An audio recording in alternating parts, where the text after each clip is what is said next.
A paz do Senhor Jesus. Vamos dar continuidade à nossa aula de apologética sobre homossexualidade. A segunda parte da nossa aula. Na primeira parte, nós falamos sobre o contexto histórico da homossexualidade, desse ativismo homossexual. Falamos de ideologia de gênero e também de homofobia e algumas questões de leis no nosso país.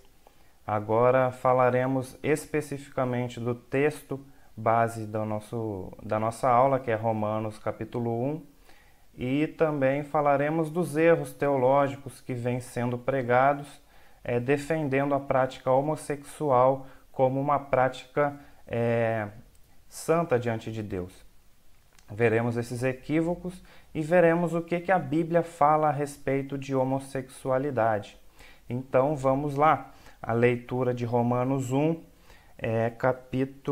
Romanos capítulo 1, versículo 24, que diz assim: Por isso, Deus os entregou à impureza sexual, segundo os desejos pecaminosos do seu coração, para a degradação dos seus corpos entre si. Trocaram a verdade de Deus pela mentira, e adoraram e serviram a coisas e seres criados, em lugar do Criador, que é bendito para todo sempre. Por causa disso, Deus os entregou a paixões vergonhosas. Até as mulheres trocaram suas relações sexuais naturais por outras, contrárias à natureza. De mesma forma, os homens também abandonaram as relações naturais com as mulheres e se inflamaram de paixão uns pelos outros. Começaram a cometer atos indecentes, homens com homens, e receberam em si mesmo o castigo merecido pela sua perversão. Veja como a Bíblia, Paulo é bem específico a respeito da homossexualidade, como uma abominação para Deus, né? Nesse contexto aí do capítulo 1 de Romanos, Deus está falando do julgamento, né, da sua justiça em condenar aqueles que praticam a imoralidade, né? Então ele fala aí que Deus entregou os homens à sua própria sorte, aos seus próprios desejos, porque é o desejo do homem, o homem que está longe de Deus, né? Está longe de Deus, não quer saber de Deus, embora Deus tenha se manifestado para o homem. O homem negou a Deus, adorou mais a criatura do que o Criador, e Deus entregou os homens a os seus próprios desejos, né? E muitos desejos dos homens são impureza sexual, imoralidade sexual. E dentro disso está, né, a homossexualidade. Os homens se inflamaram com homens e mulheres com mulheres. E Deus tem, para quem pratica esses atos imorais, o julgamento final. Então, o autor do livro, Walter Kaiser, ele faz uma divisão de 4 pontos a respeito desse texto. No versículo 24, ele fala a substituição da pureza sexual pela impureza. Os homens, o homem caído, ele substituiu a pureza sexual pela impureza. A relação sexual entre um homem e uma mulher é puro. Vide lá o livro de Cantares. É uma pureza a relação sexual entre um homem e uma mulher, não só para a reprodução, mas também para o bem ali do casal, para a harmonia do casal. Isso é puro diante de Deus. Mas homem se inflamando com homem e mulher com mulher, isso é impuro, né? E no versículo 25 ele fala que os homens trocaram a verdade de Deus pela mentira, né? Tem pregado a mentira da homossexualidade como se fosse uma verdade de Deus. No versículo 26 ele é bem específico, que as mulheres transformaram a relação que é natural em aquelas que são contrárias a Deus, são antinaturais, né? Não é natural uma mulher ter um desejo por outra mulher. Isso é antinatural na Bíblia, na verdade de Deus. E assim mesmo também os homens, né? No versículo 27, os homens também se inflamaram com outros homens, não só na época de Paulo, lá em Romanos, mas nos dias atuais também, né? Tem muitos casais homoafetivos, né, que trocaram a verdade de Deus pela mentira e têm essas relações antinaturais, né? O relacionamento natural é entre um homem e uma mulher, criados por Deus. E a respeito da sexualidade, né, como algo natural, o David Platt nos ajuda no seu livro Contra a Cultura, que foi um livro que a gente também pensou em trazer para o curso de apologética, mas escolhemos o livro de Walter Kaiser. E nesse livro Contra a Cultura, ele fala justamente sobre isso, sobre a sexualidade como algo puro diante de Deus, né? Deus nos criou como seres sexuais, homem e mulher. Um homem com um corpo diferente da mulher que completa a mulher, assim como a mulher completa o homem. Um homem e uma mulher, esse é o casamento ideal e santo diante de Deus. E a prática da imoralidade, ela é um pecado à santidade do corpo.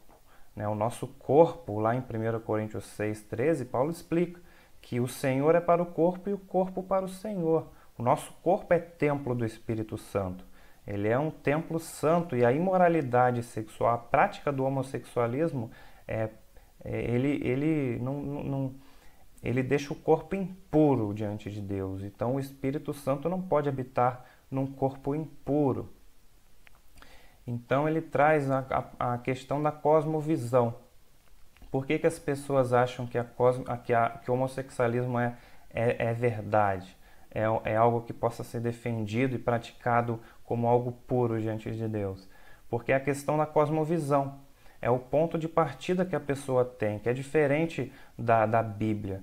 A Bíblia é interpretada de forma errada e esse é o ponto de partida para a pessoa achar que é a sua cosmovisão, para a pessoa achar que isso é correto e possa ser defendido e vivido na sociedade. Mas a cosmovisão bíblica, né, a palavra de Deus, ela condena o homossexualismo. E nós, cristãos, devemos ter a Bíblia como essa lente para ver através do mundo. Isso é a cosmovisão.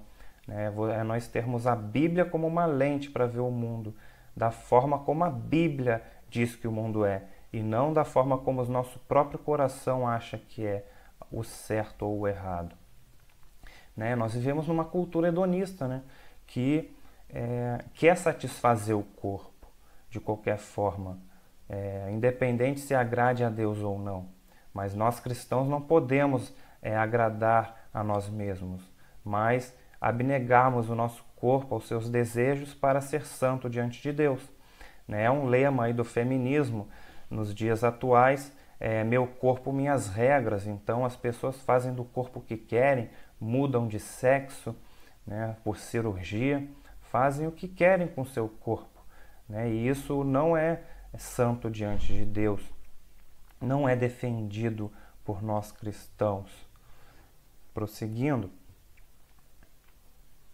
Então nós temos aí duas perguntas de reflexão e que serão respondidas ao longo da nossa aula e dois problemas também que nós teremos que resolver aí na nossa aula e que nos ajudará na nossa prática cristã. Então, um cristão ele pode ser gay? Um cristão ele pode ter atrações homossexuais? São duas perguntas diferentes.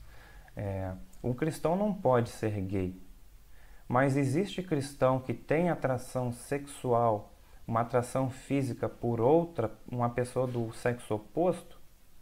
Pode ocorrer, né? E quem fala com propriedade a respeito disso é o pastor reverendo Augusto Nicodemos, né? Ele tem uma pregação muito interessante dele na internet, no YouTube, que é uma carta a um ex-gay, né?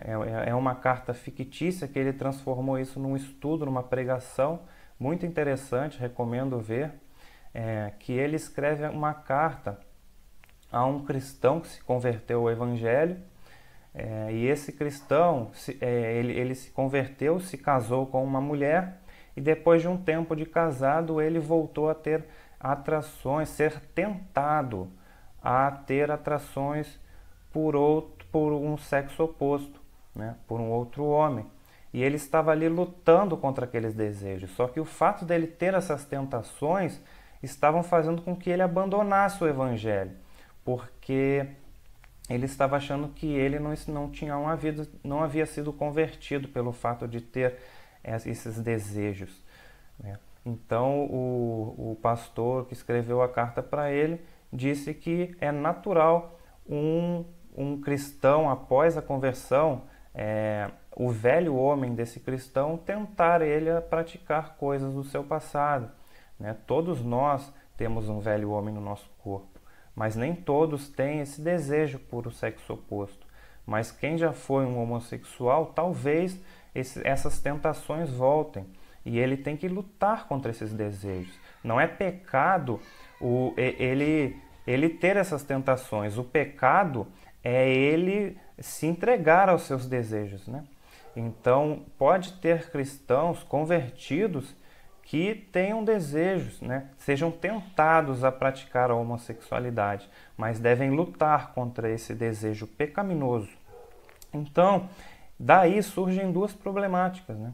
Nós cristãos que não temos, que somos firmes na nossa sexualidade, na nossa conduta, temos que ajudar essas pessoas. E para ajudar essas pessoas a gente tem que ter o conhecimento do assunto. É por isso que nós estamos tendo essa aula, para poder ajudar essas pessoas, assim como o pastor Augusto Nicodemos ali ajudou através de uma carta a esse ex-gay, né? A permanecer firme no Evangelho. E o outro problema é que existem muitas pessoas que distorcem a palavra, o ensino correto da verdade bíblica a respeito do homossexualismo, existindo até igrejas, entre aspas, né? Igrejas que congregam homossexuais e pregam Jesus Cristo, né? Cantam louvores a Deus, pregam a Bíblia, claro que não corretamente, mas existem essas igrejas, né, que distorcem a palavra de Deus.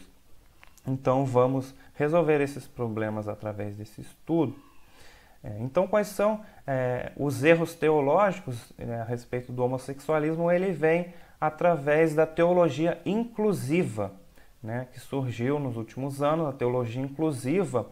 E para citar qual o significado, o que é a teologia inclusiva, eu botei um trecho do livro Bíblia e Homossexualidade, Verdades e Mitos, de Alexandre Feitosa, que é um pastor da comunidade Atos, é uma igreja inclusiva lá de Brasília, e ele escreveu o que é a teologia inclusiva no seu livro.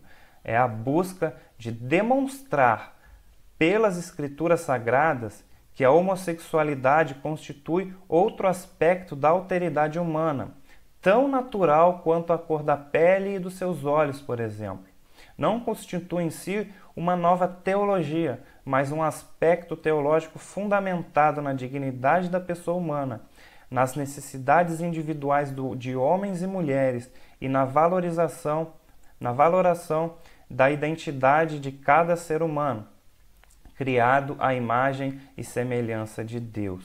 Ou seja, a teologia inclusiva ela quer demonstrar através da Bíblia que a prática da homossexualidade ela é tão natural como você nascer ali com um olho azul, com um olho verde.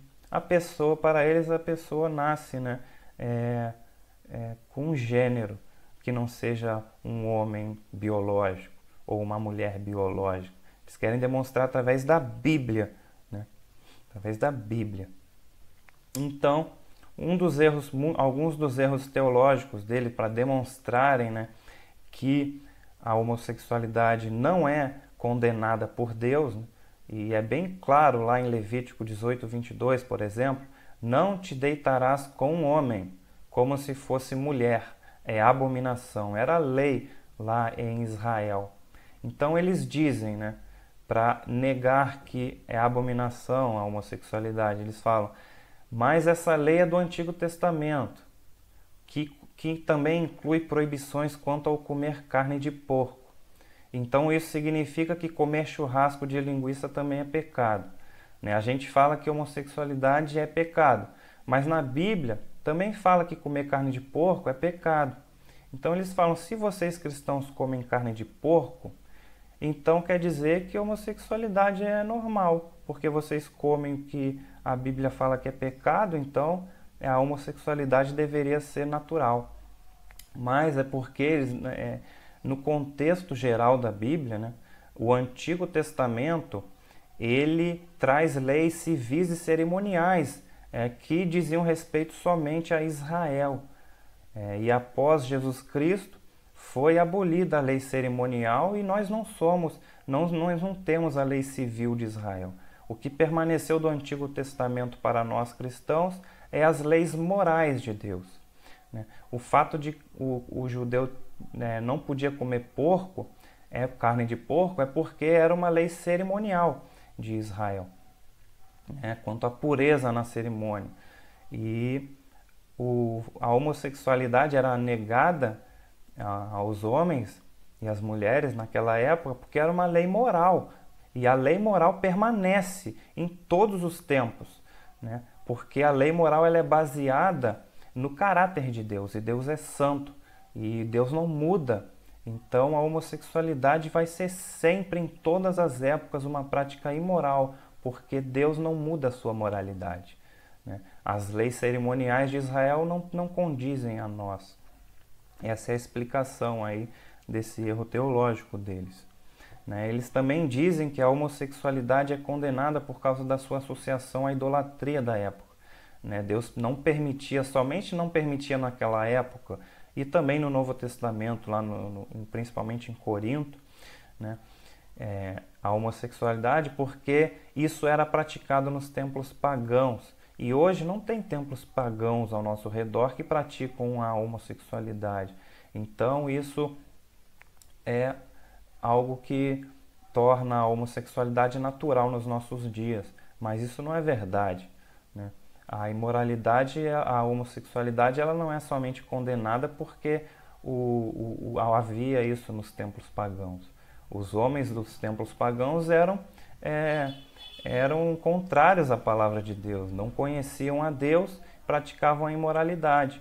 E quem é de Deus não pode também praticar a imoralidade, independente de ser dentro ou fora de um templo pagão. A homossexualidade é imoral diante de Deus. E eles também citam, segundo a Samuel 1:26, a amizade entre Davi e Jonatas, porque na nova versão internacional ela é traduzida como amizade, Tua amizade me era mais preciosa que o amor das mulheres. Mas outras traduções trazem essa palavra amizade como amor, O teu amor é mais precioso do que o amor das mulheres. Então, essa palavra amor leva eles a interpretarem como se fosse uma atração homoafetiva entre Davi e Jonatas. Mas isso não é uma verdade, porque o fato de o amor, a palavra amor, ela não quer dizer um sentimento homoafetivo, uma atração somente sexual, ou ela também quer dizer o amor ao próximo. E é isso que queria dizer. Davi amava muito Jonatas e Jonatas amava muito Davi, mas era uma amizade leal. Nós vemos a lealdade de Jonatas com Davi. Embora o pai dele, Saul, queria matar Davi, o Jonatas era leal ao rei Davi, era leal a Davi, defendia o do seu próprio pai, e Davi também amava muito a Jonatas, esse amor sincero de amizade, entre um homem e um outro homem, ou entre uma mulher e outra mulher. Mas isso nos nossos dias é confundido, Quando você tem um amigo muito chegado, ou uma mulher tem uma amiga muito chegada, as pessoas até confundem isso como um relacionamento, por causa da imoralidade dos nossos dias. E falam que Jesus Cristo nos evangelhos nunca condenou a homossexualidade. Mas Jesus não condenou ali, não há textos registrados de Jesus também não condenando vários pecados. Porque ali o evangelho é um condensado de da vida de Jesus. Se fosse, como João falou, se fosse relatar tudo aquilo que Jesus falou ou fez, não haveria espaço, né, para escrever tudo. A Bíblia, a gente teria que levar a Bíblia de caminhão para a igreja, de tantas páginas e pesada que seria. Então, ali, mas embora Jesus, nos evangelhos não tenha falando, abominando ali o homossexualismo, em todo o restante da Bíblia tem passagens falando a respeito desse assunto. Então aí tá os principais textos condenando a homossexualidade. Eu condeno os irmãos a lerem. Não teremos tempo de fazer a leitura de todos nessa aula, né? Mas em todas as épocas Deus condena e condenou a prática homossexual. Na época, lá em Gênesis, já houve lá condenação à destruição de Sodoma e Gomorra, em Gênesis 19, por causa da prática homossexual também. Na época da lei de Moisés e Levítico, que nós já lemos, né, nos profetas, Ezequiel falando que Judá se tornou mais imoral do que Sodoma e Gomorra. Na época do Novo Testamento, nós já lemos Romanos, e também 1 Coríntios 6, que nós faremos a leitura também, né? E Judas 1,7, de modo semelhante a estes, Sodoma e Gomorra e as cidades em redor se entregaram à imoralidade e a relações sexuais antinaturais, estando sobre o castigo do fogo eterno, elas servem de exemplo. Ou seja, Judas falou que a cidade de Sodoma e Gomorra, elas são exemplo para nós não praticarmos as imoralidades que eles praticavam, né? Judas condena aí a prática homossexual. Falando das igrejas que eu citei anteriormente, né? Uma das principais igrejas aí da teologia inclusiva é a Igreja Cristã Contemporânea, né? Tem uma aqui em Nova Iguaçu, né? Mas no Brasil ela está em 14 cidades e pelo mundo em 53 países. E eles pregam aí a teologia inclusiva, né? Como fazem casamento de pessoas homoafetivas. E no site deles tem lá os seus valores, as suas missões, a sua teologia, né? Só para a gente ter aqui como trazer para a ilustração da nossa aula, né? A missão deles é levar o amor de Deus a todos sem preconceito, né? Ser um ministério que reflete a imagem do Senhor Jesus, que adequou a sociedade e a cultura do seu tempo um chamado vivo à comunhão com Deus, acolhendo a todos os excluídos, sem impedimento religioso algum, né? Eles acham que Jesus se amoldou ao seu tempo, à sua cultura. Jesus se amolda à cultura do homem, né? Acolhendo os excluídos, né? Sem impedimento religioso. Jesus, ele abraça todos independente dos seus pecados, né? Venha como estais e permaneça assim mesmo. Essa é a teologia inclusiva, né? Mas a gente deve se achegar a Deus em humildade e nos consagrar a Deus e nos santificarmos. Essa que é a verdade, né? Não, eles não fazem acepção de pessoas, né? Ninguém deve fazer acepção de pessoas, mas na igreja nós só podemos admitir pessoas que se converteram dos seus pecados, né? Mas eles não incluem apenas LGBTs, mas também outras pessoas, né?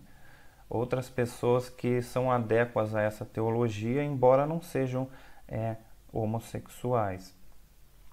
E o pastor dessa igreja, ele escreveu aí uma Bíblia, né, de estudo, a Bíblia sem preconceito, sobre teologia inclusiva. E esse pastor, o Marcus Gladstone, ele é bem influente aí na teologia inclusiva nos dias atuais. E um trecho dessa Bíblia fala: a Bíblia não condena a homossexualidade. A maior revelação que um LGBT pode receber na vida é a descoberta do grande amor de Deus sem preconceito. Para eles, para um homossexual, é uma descoberta muito grande saber que Deus não condena o homossexualismo, né? Para eles, a Bíblia não condena o homossexualismo. E eu tive que escutar para fazer essa aula, né, para entender essa teologia inclusiva. Eu escutei uma aula desse pastor lá em Lucas 7, que fala da cura de um servo de um centurião. Vocês lembram esse texto? Que um centurião foi até Jesus pedir a cura do seu servo, né? E que Jesus não precisaria ir até a sua casa, porque apenas uma palavra de Jesus curaria o seu servo, e aquele centurião não se achava digno de que Jesus entrasse na sua casa, porque segundo esse pastor, né, o centurião tinha uma atração homoafetiva pelo servo, né? Então, por isso que ele se achava uma pessoa que não era digna diante de Jesus. E Jesus aceitou aquele centurião. Então, para eles, o Jesus aceitava homossexuais. Mas o contexto não tem nada a ver com isso, né? Eles distorcem a verdade de Deus em mentira, como fala lá em Romanos, né? O centurião era um homem que tinha um sentimento pelo servo, porque o seu servo era leal, né? Ele teve misericórdia do seu servo, né? Muitos patrões têm, ou nos dias atuais, né, um sentimento pelos seus empregados mais humildes, né? Pela lealdade, pelo trabalho dos seus servos, dos seus empregados, né? Muitos patrões aí ajudam, né? Não porque tem uma atração afetiva, mas porque tem misericórdia das pessoas, querem ajudar as pessoas mais humildes. Prosseguindo, então, para finalizar aí, eu trago para a nossa prática cristã um artigo de John MacArthur, muito interessante, sobre homossexualismo. Você pode achar isso na internet, disponível gratuitamente esse artigo. E eu fiz aqui um resumo, né, qual a resposta de Deus à agenda homossexual. Nós sabemos que os homossexuais eles têm um ativismo, né, uma agenda. Então, o que Deus acha disso e como nós devemos agir diante desse ativismo homossexual? Então, quando nós interagimos com homossexuais, nós temos que afirmar a condenação bíblica. Não podemos ter medo de dizer a verdade, né? O cristão não pode passar pano no pecado, né? Mas quando a gente traz a condenação bíblica, não é para o mal da pessoa, é para que a pessoa traga convicção dos seus pecados, né? Se arrependa do seu pecado e receba a salvação, né? Para isso que nós falamos a um homossexual a verdade bíblica, não para a sua condenação, mas para a sua salvação. É o que diz lá, como 1 Coríntios 6 condena o homossexualismo, né? Ou não sabeis que os injustos não herdarão o reino de Deus? Não vos enganeis, nem impuros, nem idólatras, nem adúlteros, nem efeminados, nem sodomitas, nem ladrões, nem avarentos, nem bêbados, nem maldizentes, nem roubadores herdarão o reino de Deus. Os homossexuais precisam de salvação, né? Eles não precisam de cura, não precisam de um tratamento, embora a psicologia seja útil também para uma pessoa que vive problemas, né? Um homossexual também pode ter problemas psicológicos, mas o problema principal de uma pessoa homossexual é o seu pecado, né? E o pecado, a única cura do pecado é o perdão de Deus, é o arrependimento das obras mortas. E o homossexual ele precisa se arrepender, né? Essa é a terapia, o arrependimento, né? Não é uma doença o homossexualismo, é o pecado do homem. É o que fala lá em Romanos. O homem se entregou à sua própria sorte, aos seus pecados. Então os homossexuais precisam de perdão. O plano de Deus para muitos homossexuais é a salvação, né? Deus quer salvar a muitos. Nos dias de Paulo haviam pessoas ex-homossexuais na igreja de Corinto. Leia o contexto de 1 Coríntios 6, por exemplo. Jesus fala lá no versículo 11, né, que os justos não herdarão, nem efeminados, nem sodomitas. Mas aí ele fala aqui no versículo 11, que se segue, tais fostes alguns de vós, ou seja, ele está falando, vocês eram idólatras, vocês eram homossexuais, vocês eram roubadores, mas agora mas agora vocês foram lavados, vocês fostes santificados, mas fostes justificados em o nome do Senhor Jesus Cristo e no Espírito Santo do nosso Deus. Vejam como, eu estou falando isso porque muitas pessoas acham que a prática do homossexual é um pecado de morte, ou seja, um pecado que não tem perdão de Deus, né? Uma blasfêmia contra o Espírito Santo.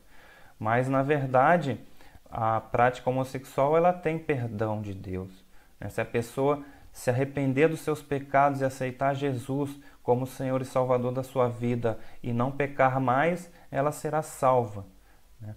Então, se alguém aqui está assistindo esse vídeo e pratica a homossexualidade, se arrependa dos seus pecados.